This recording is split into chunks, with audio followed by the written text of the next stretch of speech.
they really caught the Red Army unprepared. Yep. Is there something to be said about the strategic genius of that? The opening phase of Barbarossa has been a catastrophe.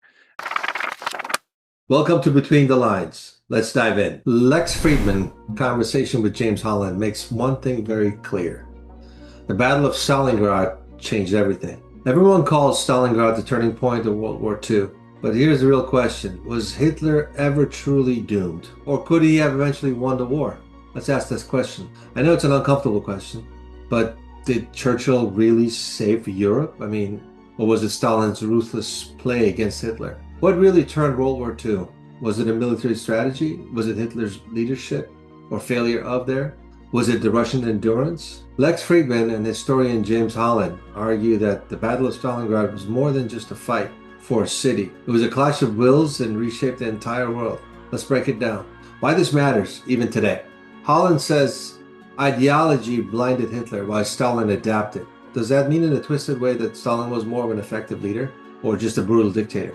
Can morality and effectiveness in a leadership coexist? Holland emphasizes on the Soviet resilience. Yes, the Soviets won, but at what cost? Over 1 million casualties. Was this the victory that Stalin wanted? But at what price? We often credit Churchill's speeches for rallying the West. But the Eastern Front, wasn't it Stalin's brutal Soviet sacrifice and actually bled the Nazi machine to dry? Are we giving Churchill too much credit in the Western history books? Now, I'm not saying that the Russians did this alone. I'm just asking a question of how World War II was turned on its head. In this talk with Lex Fridman and James Holland, they point out that Hitler underestimated the Soviet Operation Barbarossa. Absolutely true. He did not calculate the weather into this whole thing at all. But think about this. If Hitler hadn't split his forces toward the Caucasus oil fields instead of throwing everything at Moscow, could the Soviet capital have fallen? And if it had, how different would the world look today? Holland emphasizes on logistic failures, the winter, but some historians argue the fatal mistake was the ideology and arrogance. Hitler believed the Soviets would collapse like a house of cards. That was a big mistake. What if he had been less arrogant and more strategic? Well, that would have been disastrous for the world. So was Hitler doomed by fate? That brings us to another controversial point of leadership. We in the West often celebrate Churchill as the man who stood up against Hitler, inspiring a nation with his words. But while Britain held on, it was Stalin and the Red Army that bore the brunt of the fight. And also, was Churchill's greatest weapon his speeches, while Stalin was simply sacrificing millions of lives until Hitler broke? That's something to think about. And if that's true, do our history books give too much credit to Churchill and not enough to Stalin's brutal efficiency? Holland hints at this when he describes the sheer scale of Soviet losses. Without that front, could D-Day have worked and the Allies' victory could have happened or not? What do you think? Who really saved Europe? The voice of Churchill or the blood of the Soviet people under Stalin? Lex Fridman's conversation with James Holland reminds us that history isn't always as clear-cut as we like it to be. And maybe Hitler could have won. Maybe Churchill gets more credit than Stalin deserves. The truth is complicated, and that's why these debates matter. I want to hear from you. Was Stalin Hitler's inevitable downfall or a mistake he could have avoided? Who deserves more credit for saving Europe? Churchill or Stalin? Drop your thoughts below. And if you're into stories like this, check out The Conversation, my podcast right here on this channel. Click the playlist below. Hitler's invasion of the Soviet Union, Operation Barbarossa, was launched in June 1941 with the largest invasion force in history at the time. Hitler and the German command underestimated the Soviet capabilities and assumed a quick victory. Hitler's strategic miscalculations, diversions of force instead of concentrating on Moscow. Hitler split, sending troops towards Caucasus for oil, diluting their strength and enabling Soviet counterattacks. In logistic failures, German supply chains collapsed in the harsh winter. They were not prepared for prolonged conflict on the Eastern Front. In the Battle of Stalingrad, urban warfare nightmare, intense street fighting, massive troop losses, and complete destruction of the city. A grueling contest that crushed the German Sixth Army. German commander errors, Hitler's ideology and rigid refusal to retreat, and his micromanagement led to encirclement and surrender in February of 1943. The Nazis tried to use a lot of propaganda to shift the narrative. After defeat at Stalingrad, rather than admit failure, declaring total war to the German people, demanding full mobilization and perseverance under dire circumstances. Now that put pressure on their leadership. Lex says, why did Hitler double down while Stalin dug in? Holland notes that Hitler was driven by flawed ideology.